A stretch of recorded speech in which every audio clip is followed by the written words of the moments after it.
Tanya, a little quiz for you. In 40 years, this planet will see 9 billion, with a B, 9 billion people. And we have limited land resources available for food production. What do we do? Is there a food shortage imminent, do you think? David Shelf is president of Airstream Innovations. We're going to talk about how to more effectively and efficiently grow our produce and our vegetables and our fruits.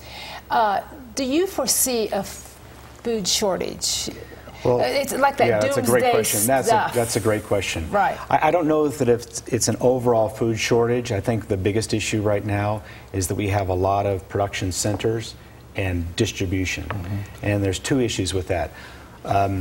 One is the cost and effect on the planet to be distributing produce all over the world. Right. And to your point earlier, I mean, the point we're going to be talking about, effective ways to grow exactly. food. We'll get to solutions. In any atmosphere, in any place. Right. Tanya brought up the issue of problems. Yeah. And so one of the distribution problems is just the cost of dollars and transportation, gas, everything that falls and the into effect on the world. Right. And the other is the lack of security around food that's brought in from other countries, lack of quality control during distribution, chemicals, potential cutoff of product. I mean, we've already seen that happen with oil, right? Yes. Right, exactly. When we depend on oil from other countries, we are dependent. We get the shaft. Yeah, exactly. 2005, Airstream Innovations, this particular invention was patented.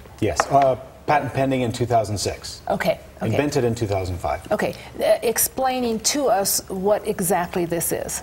Well, it's a system of supporting and ventilating a structure, in this case for a greenhouse, supporting it and ventilating it by capturing the wind, which, there's a clear door that you're looking through at an intake side where the wind is captured by a tower on the right that you can see the corner of, another tower on the left. That wind is forced through fans that add a little bit of pressure and allow the flow to flow out that exhaust door that you're looking in from now back to the two intake towers and the clear door that's closed at the far end. That air flows through the entire greenhouse. What that does is it promotes the ideal photosynthesis, maximum photosynthesis and productivity for the plant. The best flowers, the best leaves, the best fruit, with the least amount of water use, the least amount of energy use, the least amount of manpower. Would this be good for vegetables also? We're talking strawberries and fruits right now, but it's good for vegetables. For vegetables. Well, you said even flowers is good for any kind of vegetation. Yeah, anything that uses photosynthesis basically is beneficial. And now the only thing holding that up, including these heirloom tomatoes. And I got a story I got to tell you. When I came in Friday night and woke up Saturday morning, I was a little hungry. I stopped at the New Frontier market in Flagstaff, which is a great store, by the way. Right. As I'm leaving, I saw a display of heirloom tomatoes like those from Mexico. Okay? Yeah. Heirloom tomatoes from Mexico here in Flagstaff, Arizona. What's up with that? I know, and we do receive a lot of produce, vegetables, and stuff from Mexico, which we do. But now the only thing holding your structure up is the wind that's going on in there? Yeah, exactly. The air pressure created by, that's my son and daughter, and harvesting? Well, eating, I think, more than harvesting. If I was harvesting, I would be eating more. And that's a good. So, David, what about places that have no wind or very little wind? Well, that's a great question. The fans that create it. Fans that create it when there's no wind use very little electricity, because here's the deal. Those fans never, ever have to fight the wind. Because the wind is always directed through them, they will never fight a battle against the wind. Any other structure has fans either pushing air in or pulling air out of the structure. Why is the wind so important to this? Oh, that's a great question.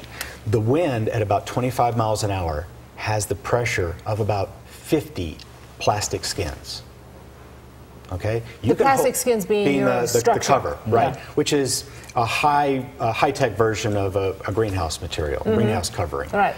The point is that it takes almost no pressure to hold up the greenhouse cover, okay? But to hold it up against the wind requires 50 times that pressure. Yeah. And if you're going to supply that with fanned and electrical energy, that's going to be a pretty penny. Yeah. So the wind also circulating in the structure right. aids the growth Yes. of the product. It maximizes photosynthesis with a minimum amount of water use and other inputs. The last time you were, excuse me, ahead. the last time you were here, there were countries in Europe who were Yes. very interested in this. Yes, and they still are. Oh, good, okay.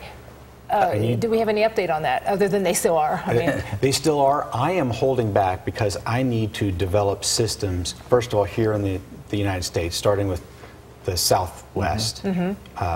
And as I develop those systems and make them more bulletproof, more idiot-proof, more fail-safe, then I can use it. Well, exactly. That's the whole point. It has to be usable. It has to be everybody. Have people looked at you like the nutty professor on this? Oh, all the time. Really? You know, the first notion is that, yeah, it's crazy. Okay? Because it is kind of crazy. I mean, I thought it was crazy too when I first came up with it and tested it, and then it's like, ooh, this is kind of neat. This is kind of powerful. And then it's kind of more awe-inspiring. And then it just becomes more, this is a really good tool. But kind of like computers, you know? Right. They go from... But it's good in so many different ways. Can we mass produce these? In other words, I'm looking at giant fields, 30 acres, 40 acres. Can we use that technology? That's a great question. And a little story about the strawberries.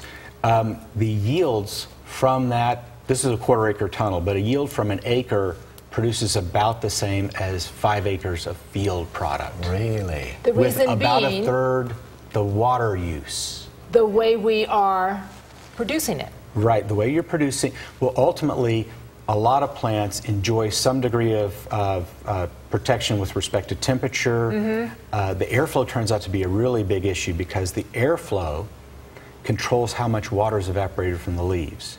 And that controls how much minerals are brought up by the water. And this is going to become cost effective, or it already is? Oh, yeah, it is already cost. I spent the last year, since we were here last, since I was here last, looking at all the production issues for strawberries and those heirloom tomatoes that you saw just What about minutes ago. those cute little flying insects that come in? Oh, the ladybugs and so on. So we pour pesticides on them. No, We're not going to do that here. No, exactly. You see behind my son there is fans suspended in the air that take the pressure from the wind that's captured above the fans by the intake tower, push the air a little bit more down through an insect net.